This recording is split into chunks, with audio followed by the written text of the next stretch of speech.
좋으신 아버지입니다. 하나님은 우리의 좋으신 하나님.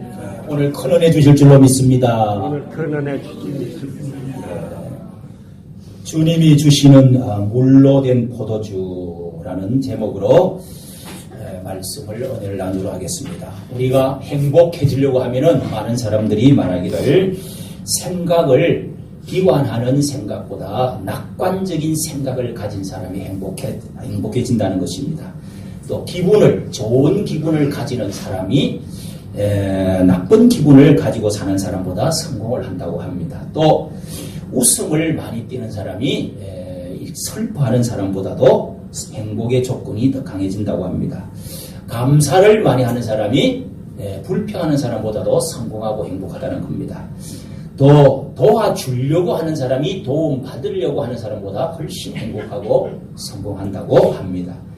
신학교에 가면은 여러분 비교 종교학이라는 엘랭틱스 무슨 이런 게 있는가 하고 저도 배웠는데 거기에 참 아주 참 신기한 좋은 말이 있습니다. 불교는 비교 종교마다 비교를 해서 공부하는 건데 불교는 초상집 같고 유교는 제사집 같고 기독교는 잔치하는 집과 같다. 이렇게 아주 잘 표현을 해 주었습니다.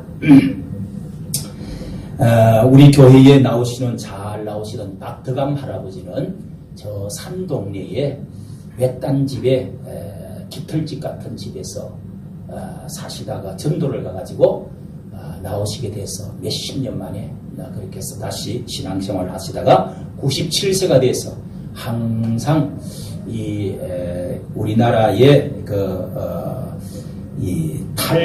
하의 탈처럼 인상이 참 좋으신 분인데 여기서 항상 식사하시고 신앙생활 잘 하시다가 하늘나라로 가셨습니다. 나이가 들면서 자꾸 그분은 술을 또 이렇게 교회를 잘 나오면서도 가면은 고향 이야기만 하면 그냥 울어요. 그리고 옛날이 어떻게 생각나는지 왜 저렇게 울까. 그리고 또 울다가 또 술을 또 자꾸 이제 사서 사주시고 그러시다가 그래도 항상 얼굴은 웃고 건강했습니다.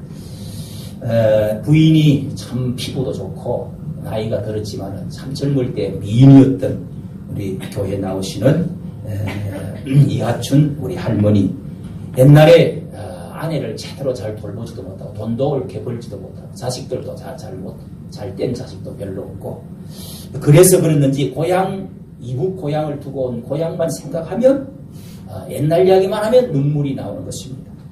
여러분 우리가 신앙생활을 할 때에 참 기쁨으로 천국이 우리 마음속에 있다고 말씀하셨는데 하나님의 자녀가 되고 천국에 들어왔는데 우리는 예수님 모시고 기쁘게 신앙생활을 해야 되는데 어떻게 하면은 기쁘게 신앙생활을 할까? 항상 두렵고 슬프고 괴롭고 눈물 날 일이 세상에 많이 있지만은 이것을 이기고 기쁨을 우리가 이 땅에서 천국을 맛보면서 하늘나라로 영원히 들어갈 수 있으면은 이것이 바로 신앙생활의 바른 자세고 하나님의 축복인 줄로 믿습니다. 아멘. 오늘 말씀은 우리가 신앙생활 할 때 예수님을 믿고 사는 것은 잔치하는 축복을 주신다는 내용으로 예수님이 하신 말씀입니다. 우리가 진정으로 신앙생활을 하게 되면 천국의 잔치를 맛보고 천국으로 들어가고 새 포도주를 마시면서 기쁨의 잔치를 하는 생활이라는 것입니다. 오늘 말씀에 보면은 11절 끝에 말씀을 하신 것을 보면 첫 번째 예수님이 기적을 첫 번째 표적이라고 가나에서 예수님이 첫 표적으로 이렇게 기적을 베푸셨다. 이 요한복음에는 7번의 기적을 가지고 말씀에 예수님은 누구신가를 잘 설명해 준 깊은 은혜의 말씀들입니다. 그래서 첫 번 기적이 여기에 가나 혼인잔치를 통해서 물로 된 것을 포도주로 만들었던 놀라운 기적의 사건을 여기서 가르쳐주고 있습니다. 이것은 분명히 기적이었지만은 이것을 미러클 기적이라고 부르지 않고 표적, 사인, 세메온이라고 말하고 있습니다. 기적은 초자연적인 현상을 말하지만은 표적이라고 말하는 것은 이 기적 속에서 하나님께서 뭔가 목적을 드러내어주고 증명을 해주고자 하는 뜻이 있다. 그것은 바로 예수 그리스도는 하나님의 아들이라는 사실을 증명해주고 증거해주기 위한 것이다 라는 것을 예수 그리스도를 바라보라 하는 것이 이 요한 기자의 말씀인 것입니다. 이렇게 예수님이 하나님의 아들이신 그리스도이심을 처음으로 보여주신 기적이 바로 이 물로 포도주를 만드신 것입니다. 여기에 첫 번째로 증명해 주는 여기에 어머니 마리아가 중심이 어머니 마리아가 한 것이 아니고 여기에 또 잔치집의 주인공이 되는 그 부모나 또 신랑과 신부가 무슨 중심이 아니고 예수 그리스도께서 이 잔치의 주인이 되시고 주인공이 되시고 신랑이 되시고 하나님이 되신다는 사실을 우리에게 가르쳐 주고자 하는 그런 표적이라는 것입니다. 가나라고 하는 동네는 갈대의 땅이라는 그런 뜻을 가지고 있는데 북부 갈릴리 지역 예수님의 고향 나사렛 바로 옆 동네에 있는 곳입니다. 거기는 날씨가 좋아서 아주 포도가 많이 나서 포도주가 많이 있어서 저도 거기서 포도를 한 병 사갖고 가서 우리가 성찬식을 한번 같이 나누어 먹은 적이 있습니다. 왜 가장 먼저 하나님의 일을 이 결혼 잔치집으로 가셔서 예수님이 축복해 주셨을까? 저도 가끔은 이 아름다운 결혼하는 신부 신랑을 가서 보면 참 너무 행복하고 분위기가 너무 부럽고 참 옛날을 회상을 하게 되면서 제가 그렇게 행복하지 못했던 아내에게 잘해주지 못했던 그런 때를 생각하면서 감동의 물결이 막 벅차오를 때가 아주 눈물이 걸성거릴 그런 행복한 모습을 참 보면은 가슴이 벅차오를 때가 있습니다.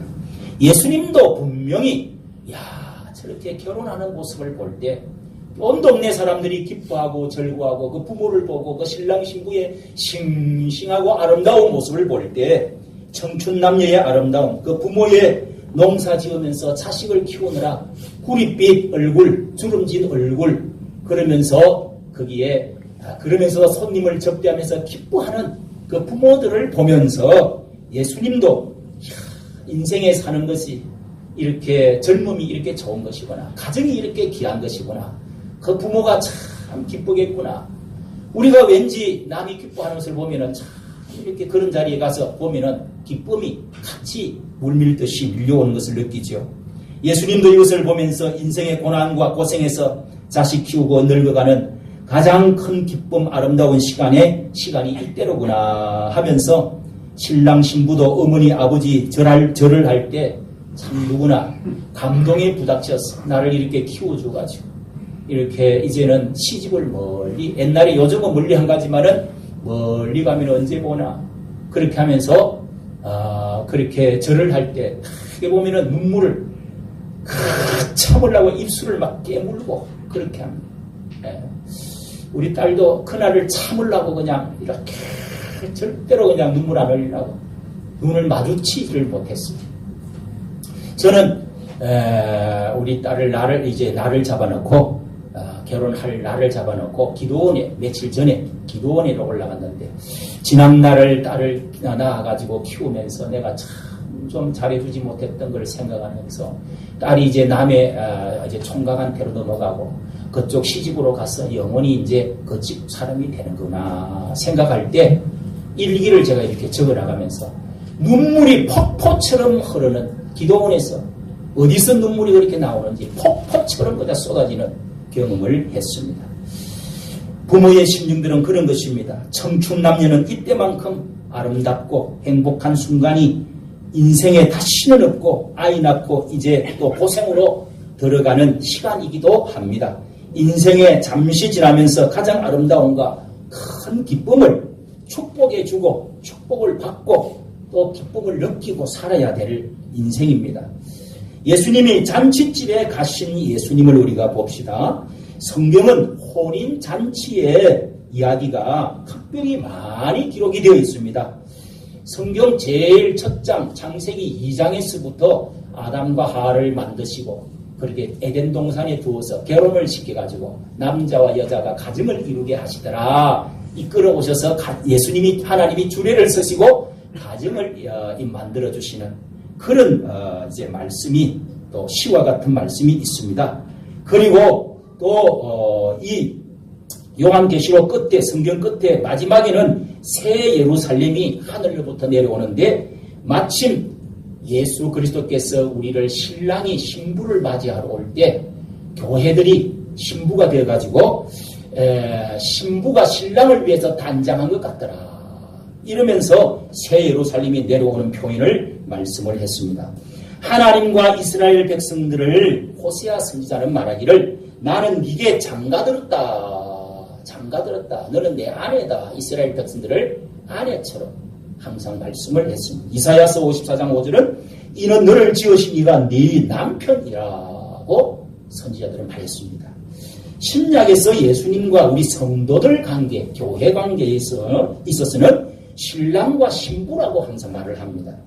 이것은 예수님의 사역의 목적을, 사역의 그 성격을 잘 보여주는 오늘 이 장의 말씀은 예수님의 사역과 목적과 그 성격을 잘 보여주는 내용입니다.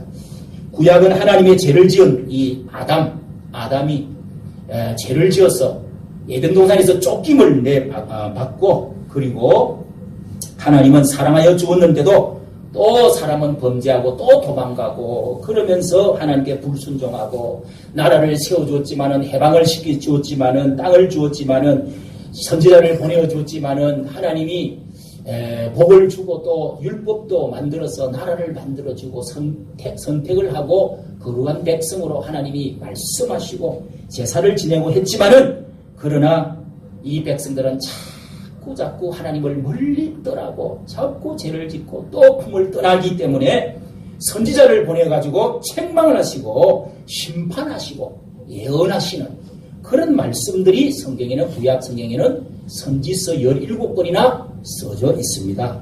그래서 우리는 구약 성경을 보면 참으로 지독하게 말도 우리는 안 듣는 인간이지만은 하나님은 무서운 하나님, 경고하시는 하나님, 심판하시는 하나님, 아주 그냥 매체를 들고 그냥 몽둥이를 들고 막 쫓아오시는 하나님, 그런 무서우신 하나님을 우리는 머릿속에 기억하게 됩니다. 사실은 그런 것이 아니죠.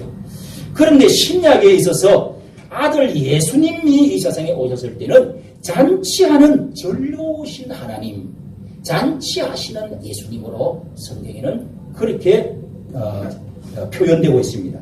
둘째 아들이 말을 좀 안 들어도 오래오래 참으시고 또 용서하시고 또 품어주시고 받아주시고 믿어주시고 기다려주시는 그런 하나님. 신약에서는 율법으로 심판하시는 분이 아니고 율법의 무거운 짐을 다 벗어버리고 예수 그리스도께서 하나님의 아들로 오셔서 이 세상에 육신을 입고 우리의 죄를 다 짊어주셔서 십자가에서 못을 박아서 대신 피 흘리고 살 찢어서 나 대신해서 짊어져 주신 그런 놀라우신 찾아와 주시고 나를 위해서 만나 주시고 기다려 주시고 나를 위해서 내 죄 때문에 대신해서 벌 때리기 전에 십자가에 먼저 죽어주시는 매맞아 주시고 우리를 용서해 주시고 우리에게 그렇게 해서 그 사랑을 깨닫게 해주셔서 감동받고 오게끔 하시는 그런 예수님, 이런 예수님은 무서운 예수님이 아닙니다. 당시에 유대인들은 이 이방인들은 율법도 없이 마음대로 더럽게 사는 자라고 해가지고 함께 식사를 하지를 않았습니다. 우리가 오 시간에 보는 갈라디아에서 그 말씀이 잘 나왔습니다. 이방인들은 절대로 더럽다고 지옥의 불쏘시개 같은 인간들이라고 율법도 없이 돼지와 개처럼 산다고 식사도 같이 앉아 하지 않았습니다. 그런데 예수님은 율법에도 있는데 그 규례대로 하지도 않고 손도 안 씻고 식사를 하셨습니다. 그리고 죄인들과 마음대로 앉아서 그렇게 식사를 했습니다. 어떤 죄인이냐? 예수님의 제자 중에서도 이렇게 세리라고 마태라고 하는 사람은 세리장이로 내국노로 그렇게 해서 세금을 떼먹고 착복하고 세상에서 침뱉고 손가락질하고 돌 던지는 그런 아주 추악한 죄인들, 그런 사람을 제자로 삼고 또 그렇게 해서 식사를 아주 또 세리들 친구들 다 모아가지고 하하하 하면서 또 식사를 열심히 예수님이 하는데 거기다가 예수님 또 키 작은 난장이 세리 삭개오라고 하는 사람도 예수님은 정말 나 같은 사람을 이해를 해주구나. 그래서 예수님이 부르고 만나줘서 너 집에 좀 내가 가면 안 되겠냐.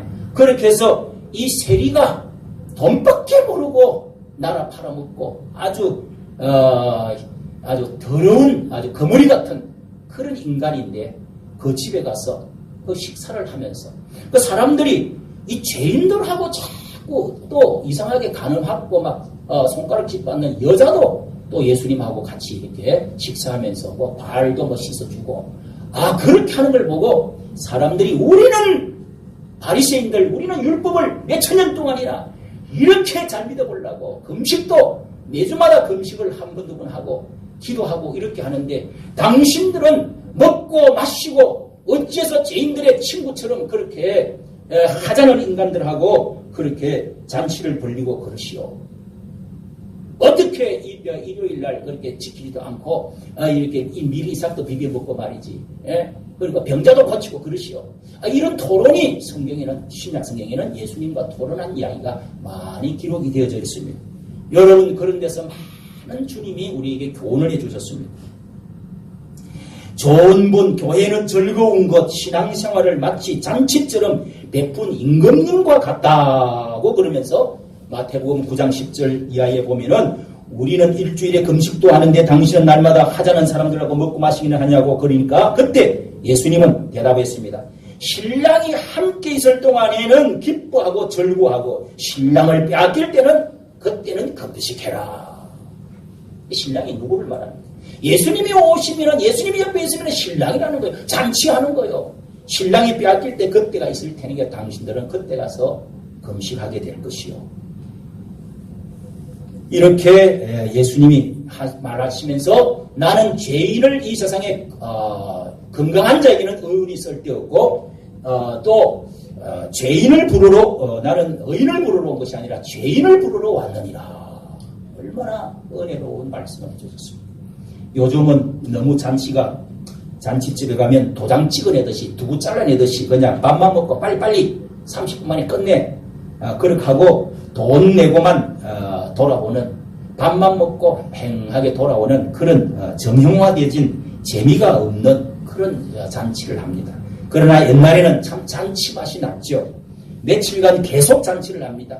기쁨이 온 동네가 시끄럽고 아주 막 돼지 잡는 소리 그리고 떡 냄새 무슨 또 애들 막 거지들 돈 7개부락이 우리 동네에 있었는데 다 오가지고 그때는 막 단지 내놔라고 지금 그 뜻이 나도 아직도 모릅니다. 그러나 단지 내놔라고 밤새도록 소리 지르고 그런 재미로 멍석 깔아놓고 며칠 동안 그렇게 잔치를 돼지 잡는 소리가 꽥꽥 나고 아주 그냥 그러면서 사람이 왁작지근하고 방망이를 들고 이렇게 사이들 발바닥을 왜 그렇게 막 발바닥을 또 때리는지 모르겠어요. 그게 정력의 저하라고 그런다고 그런 말도 있습니다. 그런데 그렇게 해가지고 뭐 그냥 삼각대기 또 뭐 친구들 해가지고 또 한턱 먹고 아주 재미있는 시간들이지요. 우리가 신앙생활은 예수님과 함께하는 생활입니다. 참 남편 대신 그리스도를 만나기만 하면 참 신랑된 이 좋은 예수 그리스도를 만나면 결혼 생활만큼 단 꿈을 꾸는 것 같이 너무 달콤하고 행복하다는 것을 느끼게 된다는 것입니다. 천국은 마침 마태복음 21장 1절에 나오는 것처럼 마치 하나님이 왕이 그 아들을 잔치하는 것과 같다. 왕의 아들이 잔치하는 것과 같다고 말씀한 적이 있습니다. 이 땅의 결혼식이 인생에 있어서 가장 즐겁고 기쁜 일이듯이 하나님의 복음과 신앙생활 역시 힘들고 어렵고 무섭고 짐을 지는 그런 것이 억지로 나와가지고 오늘도 또 시간이 돌아왔구나. 힘들어. 왜 이렇게 시간이 이렇게 빨리 와. 아이고 그런 것이 아니고 너무너무 즐겁고 좋고 기쁘고 가볍고 천국을 맛보면서 신앙생활하는 것이 예수님께서 우리에게 가르쳐 주시고 또 우리가 그렇게 신앙생활을 하라고 제자들도 또 그런 것을 느끼고 예수 믿는 진짜 신앙을 가진 사람은 천국의 맛을 보면서 살다가 진짜 천국으로 들어가는 것입니다. 할렐루야. 잔치집에서 떨어진 포도주가 여기에 잔치집에 포도주가 떨어졌다 소리가 2장 3절 포도주가 떨어지자 예수님의 어머니가 예수님께 그들에게 포도주가 없습니다 라고 말하니 잔치집에서 제일 중요한 게 그때나 지금이나 술이 그 나라는 특히 포도주가 이게 몇 년산 포도주야 어느 지역의 포도주야 이게 얼마나 비싼 거냐 맛이 어떠냐 향기가 어떠냐 포도주가 그 잔치집을 즐겁게 해주는 아주 제일 중요한 것이었습니다. 술인데 기쁜 혼인잔치에 포도주가 그만 손님들이 너무 많이 와버려가지고 포도주가 떨어져 버리고 말았어요. 이제 중간도 이제 채 지나지 않았는데 그래서 이 세상의 모든 기쁨이 이 잔치집에서 술이 떨어졌다는 것 여기 포도주가 없어져 떨어졌다는 것은 잔치집에 이 기쁨이 떨어졌다는 것입니다. 중단됐다는 것입니다. 세상에는 여러 가지 쾌락과 즐거운 것들이 많이 있습니다. 좋은 음식들을 즐기는가 하면은 또 재미있는 영화를 즐기고 또 레저나 스포츠도 즐기고 이 즐기고자 하는 것들이 많이 있지만은 쾌락은 사실상 금방 바닥이 난다는 것입니다. 짜릿하고 또 자극적인 것들 보기에 너무 먹음직하고 보암직하고 좋은 것 같지만은 그런 것들이 금방 포도주가 없어진 것처럼 금방 술 깨고 나면 허무한 것처럼 그렇게 금방 떨어진다는 것입니다. 사람의 생명은 잠시 보이다가 사라지는 안개와 같다고 말씀했습니다. 이렇게 떨어진 포도주는 사람이 다 떠나고 떨어진 포도주는 바닥만한 인생이 되는 것입니다. 즐거움이 사라진 것을 말합니다. 또 비난과 또 불평만 남는 인생들을 포도주가 떨어졌다. 나는 즐거움이 없어. 슬픈 일만 가득하고 눈물만 나와. 괴롭고 외롭기만 해. 나는 아무 이 교회를 다니도 기쁨이 없어. 여러분, 나는 평안이 없어. 기쁨도 용기도 믿음도 없고 천국이 어디 있는지도 모르겠어. 이런 사람은 포도주가 떨어졌다는 것입니다. 이제 음악도 떨어지고 그만 사람들도 물러가고 거기에 싸늘하게 식어져가는 그런 마음을 여기 포도주가 떨어졌다고 표현하는 것입니다. 실제로 포도주가 떨어지면 그렇듯이 우리의 신앙생활도 그렇다는 것입니다. 여기 예수님이 주신 포도주는 어떤 포도주인가? 첫째는 물로 된 포도주였다. 물로 된 포도주였다고 여기 표현합니다. 4절에 이렇게 포도주가 떨어졌을 때 어머니 마리아가 얼른 생각하니 우리 아들이 이제 어릴 때부터 하나님의 아들이라는 것을 내가 이런저런 것을 느끼고 하나님의 뱃속에 있을 때부터 하나님의 메시아를 내가 낳았다는 것을 알고 있는데 그래서 마리아가 이렇게 아들 예수님께 찾아가서 포도주가 떨어졌다 그렇게 하니까 예수님이 아니 여인이여 부인이시여 내가 어머니라고 부르지도 않고 그랬더랬으면 마리아가 벌써 진짜 천주교처럼 됐을 겁니다. 우리도 마리아에 세워놨습니다. 그런데 부인이요 기부인이요 나하고 당신하고 무슨 상관이 있어? 왜 그런 걸 부탁을 하십니까? 그럼 내 때가 아직까지 기적을 나타내고 그런 일을 할 때가 아직 시간이 안 됐습니다. 이렇게 하면서 그러니까 그 어머니가 그냥 옆에 있는 심부름하는 이제 종들에게 무슨 말이든지 시키는 대로 하시오. 이렇게 그 어머니는 그 집안에 아마 그 잔치집에 바로 고향 옆 동네니까 아마 높은 촌수의 나이도 이제 많이 됐지 않습니까? 60이 넘을 테니까 어머니가 그 집안 가운데서 아마 촌수가 높은 사람인 것 같습니다. 마리아는 문제를 가지고 마리아는 문제를 가지고 예수님께로 가져갔습니다. 돈으로 해결하기보다도 또 어떤 것으로 해결하기보다 예수님께로 이 문제를 여쭙고 아뢰었습니다. 그리고 물었습니다. 그런데 그러면서 예수님이 말씀을 했습니다. 저 돌 항아리에 6개가 있는데 저기에다가 물을 가득 아구에 채우십시오. 예수님이 위험 있는 말로 그렇게 하니까 무엇이든지 시킨 대로 해라. 마리아가 또 그렇게 순종을 요구하고 순종을 했습니다. 이 돌 항아리 6개라는 것은 결례를 위해서 있었다 이렇게 말씀이 되어 있는데 발을 씻고 손 씻는 허들의 물 담아 놓는 그런 항아리, 돌 항아리입니다. 그게 아주 그냥 돌 항아리가 보통 사람 키만하게 좀 큽니다. 크고 이 덜기도 힘든데 이제 바가지 같은 거 해가지고 동이를 해가지고 갖다 부어 놓는 것입니다. 그러고 나서 5개를 채우고 6개를 가득 채웠습니다.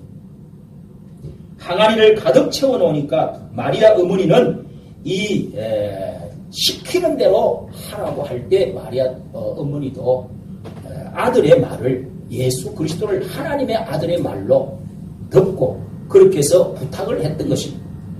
어머니의 순종과 하인의 순종이 합해져서 이 표적이 이런 기적이 일어나게 됐다는 것입니다.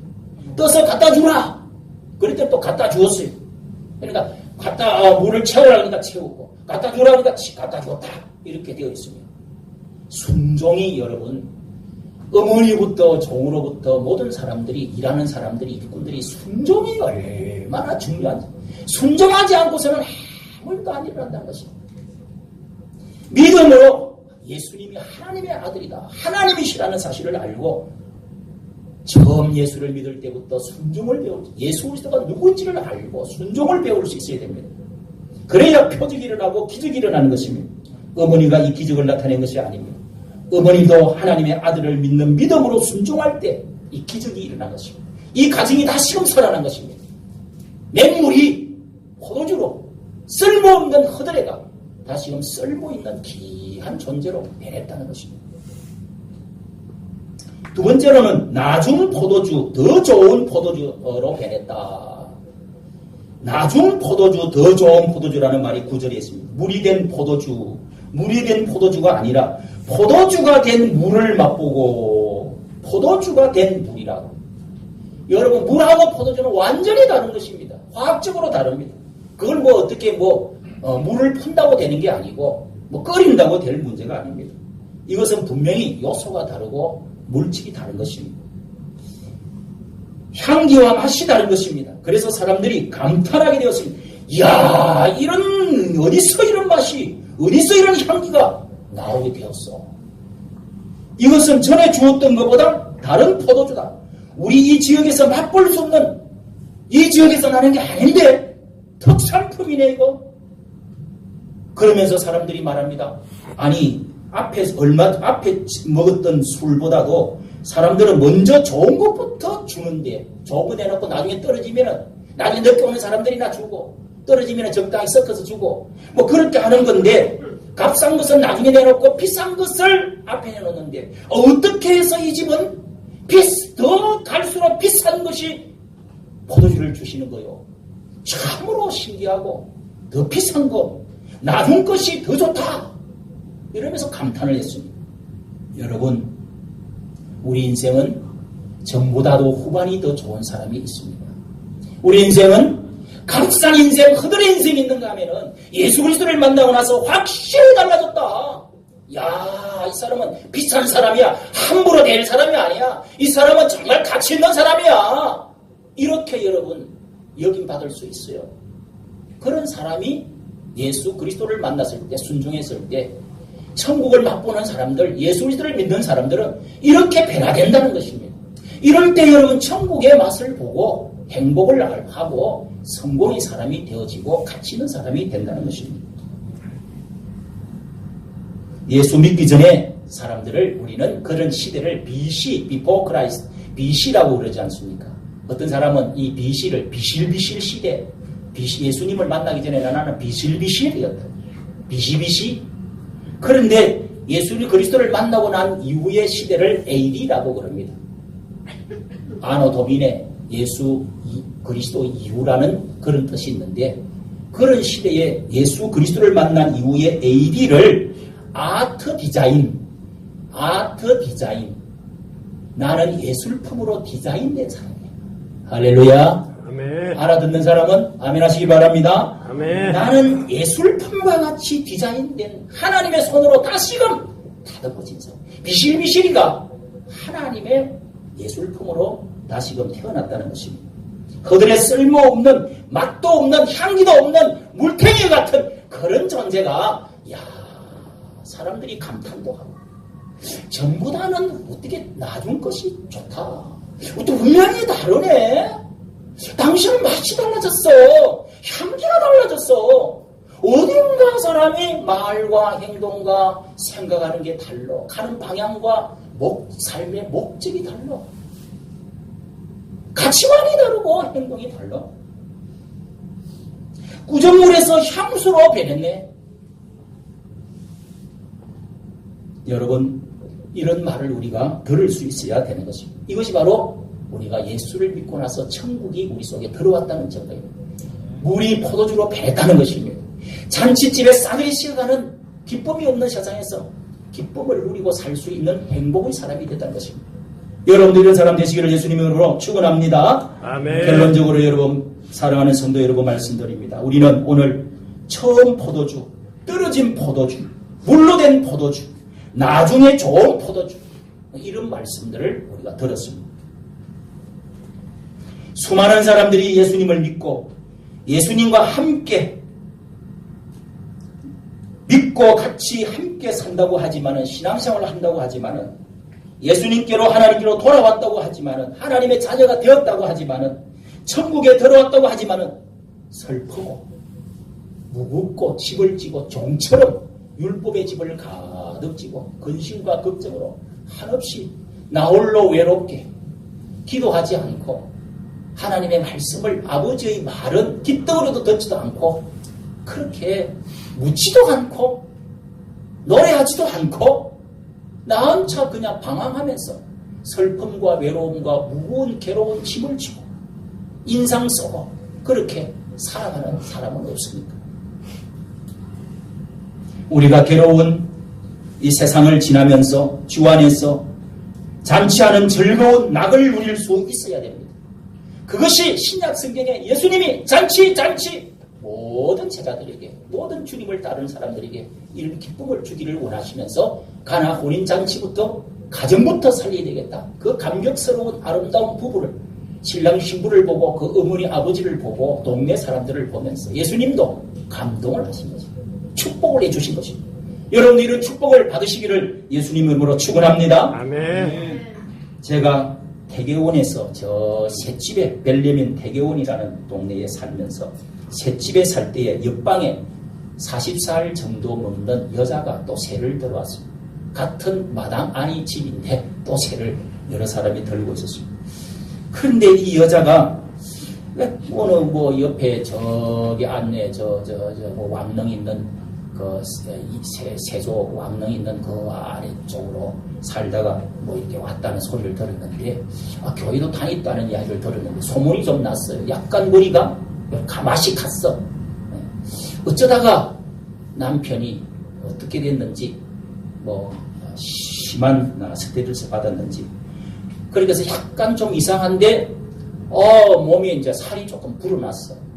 자기 자랑한다고, 우리가 또 전도를 하려고 접근을 했지요. 찾아가서 이야기를 하고 이런저런 이야기를 했는데, 이 결혼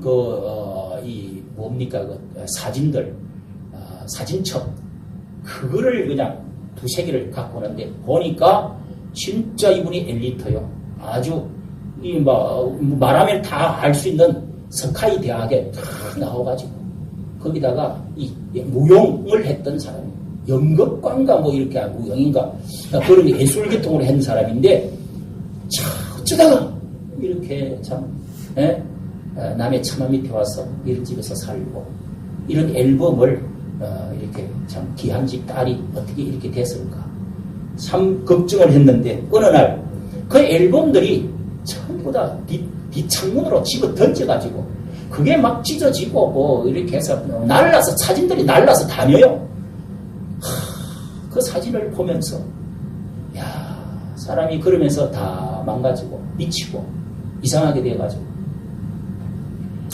그것을 주워가지고 다시금 갖다 주면서 제 마음속에 야, 우리 인생이 참 별 것이 아니야. 이렇게 사는 사람도 참 많아. 저는 또 한 번은 서울역에 전도지를 나눠주면서 다니는데 13부 출구 옆에 술에 만취가 돼갖고 우통을 벗고 누워있는 노숙인이 있었습니다. 그의 옆에 비닐봉지가 터져 나와가지고 거기서 바람이 부는데 그 종이가 날아다녀요. 그래서 이 사람이 이거 속에 이 돈이 들어있는 거 아니야 하고 지갑도 있고 뭐가 조그마한 종이 가방 속에서 뒹굴어가지고 날아다녀. 그리고 주워가지고 제가 이렇게 주었어요. 주는데 보니까 사진이 한 20장, 19장이 있어. 이거 누구요? 그러니까 자기 부인이래. 우리 아들이래. 그래서 그걸 확 이렇게 꼭 보이보이 간직해가지고 그렇게 언젠가는 행복하게 다시금 찾아 살아야지. 바람에 다 흩날리는 인생이 돼가지고 술을 먹고 우통 먹고 길바닥에서 잠자는 그런 인생이 참 된 것을 보면 참으로 우리 인생이라는 것이 너무 허무한 것이구나. 이렇게 살아가는 사람이 한 사람 두 사람이 아니구나. 여러분 예수 그리스도를 만나면 오늘 우리는 이렇게 된 인생에서 회복이 되어질 수가 있습니다. 예수 그리스도를 만나야 됩니다. 어떻게 하면 행복을 찾을 수 있겠어요? 떨어진 포도주, 사라진 기쁨, 바닥난 인생, 싸늘한 내 심령에서 어떻게 하면 천국이 오고 어떻게 하면 우리가 행복해질 수가 있겠습니까? 예수 그리스도를 만나야 됩니다. 물같은 인생이 맛있는 포도주로 변화되는 것이 것으로 되려고 하면은 사람의 힘으로 되어지는 것이 아니라 과학적으로 무슨 약 먹는다고 밥 많이 먹는다고 그렇게 되는 것이 아닙니다. 구원받는 것도 축복받는 것도 천국에 오는 것도 하나님의 자녀가 되는 것도 우리가 아브라함의 축복을 이어받는 것도 예수 그리스도께서 우리 속에 오시고 십자가를 통해서만이 이것이 이루어진다는 사실을 여러분이 확실히 믿으시기를 바랍니다. 네. 두 번째는 순종해야 됩니다. 나단 선지자는 순종이 제사보다 낫다 하고 외쳤습니다. 그러나 순종하지 않았습니다. 저 사울 왕은 순종하지 않고 자기 마음대로 했습니다. 그랬더니 귀신이 들고 결국은 그런 무당을 찾아갔다가 싸늘한 무당의 밥을 얻어먹고 전쟁이 나서 아들과 집안 전체가 다 죽게 되었습니다. 마틴 루터는 말하기를 순종이 이적보다 낫다라는 말을 썼습니다. 베드로는 말씀에 의지하여 내가 순종하겠나이다 했더니 밤새도록 고기를 잡다가 못 잡았던 것이 바로 그물에 가득 차서 예수님을 다시 알아보고 제자가 되어서 쫓아가게 되었습니다. 우리는 11절에 이 일로 인하여 하나님의 영광이 드러났다고 말씀했습니다. 오늘 여러분 예수 그리스도를 만나면 영광스러운 사람이 되어집니다. 순종을 할 때만이 이 일이 가능해집니다. 또 여기에 신앙생활이 우리 믿음의 형제들과 교회 생활에 있어서 예배 시간과 교회 생활, 우리 신앙생활, 믿음의 형제들과 함께 기쁨의 시간이 행복의 시간으로 바꾸어져야만이 천국을 맛볼 수가 있습니다. 나 혼자서 여러분 구역 예배도 안 드리고 믿음의 형제와 교제도 안 하고 대화도 안 하는 사람은 절대로 천국이 이루어지지 않습니다. 예배 드리지 않는 사람은 하늘의 기쁨과 은혜가 생수가 솟아나올 구멍이 없는 것입니다. 교회는 잠시하는 집과 같아야 됩니다. 예수님이 우리에게 이렇게 찾아오신 것은 여기에 우리가 예수님을 만난 것은 하늘의 천국이 와서 여기 잔치하는 것 같다고 분명히 말씀을 했습니다. 우리 교회가 어떻게 하면 부흥하고 행복해질 수 있겠습니까? 우리가 주일 예배 드리고 그리고 애찬의 식사를 하고 그리고 형제들과 함께 교제하는 것은 마치 성경 공부하는 모습과 이 베다니에 마리아가 대접하고 마르다가 마르다가 대접을 하고 마리아가 예수님의 이렇게 예수님과 대화하고 하는 이런 모습과 같습니다. 우리는 초대교회에도 이 유대인들과 이방인들이 십자가 은총에 대한 이 복음을 듣고 감격한 나머지 서로가 형제로 연합하고 이 사랑하게 되었습니다. 당시에 노예와 주인이 있었고 유대인과 또 이방인들이 진리 안에서 십자가로 하나가 되어져 가지고 그때부터 교제하고 예배하는 모습은 세상 사람들이 볼 때 이야 밥도 같이 안 먹는데 이방인과 유대인이 같이 하지도 않는데 헬라인과 유대인들이 어떻게 저렇게 또 노예들하고 어떻게 주인하고 저렇게 만나서 저렇게 살아갈 수 있을까? 놀라운 그런 분위기가 세상 사람들이 깜짝 놀래고 그래서 그 사람들은 또 아가페 애찬이라는 식사 시간을 항상 주일마다 가졌습니다. 그들의 모습은 서로 밥을 갖고 가지고 자기 반찬을 갖고 가지고 거기다가 펼쳐놓고 자기 집에 노예가 있던 사람이 또 주인이 다 가지고 오늘은 형제님 하면서 그렇게 해서 밥을 같이 먹는데 모처럼 일주일 만에 허기지고 노예 생활하면서 거친 밥 얄궂은 거 신밥 먹고 하다가 그날만큼은 인간 대접도 받고 거기다가 먹는 것도 배불리 먹는 고린도전서 10장에 보면은 성찬식을 가르쳐주면서 그런 말이 어떤 사람들은 아주 수준 낮은 사람들 오기 전에 빨리 먹어버리자 이런 그 기사도 성경에 나와 있습니다. 그렇게 하지 말라고 예? 끼리 그냥 나중에는 또 모였어. 그러면은 교회에 어떤 감동이 있겠느냐. 예수 그리스도 안에서 한 형제가 되고 한 지체가 되어가지고 서로 하나가 되어질 때 그것 때문에 사람들이 유대인이나 이방인들이나 그리고 이 종이나 주인 되는 사람이나 다 함께 모여서 같이 식사를 하면서 찬양하면서 예배드리는 그 모습 때문에 사람들이 감동을 받고 그렇게 해서 교회가 날로 부흥했다는 것입니다. 여러분 그것이 바로 천국의 모습의 평등하고 하나님의 은혜가 잔치하는 분위기가 되어지는 것입니다.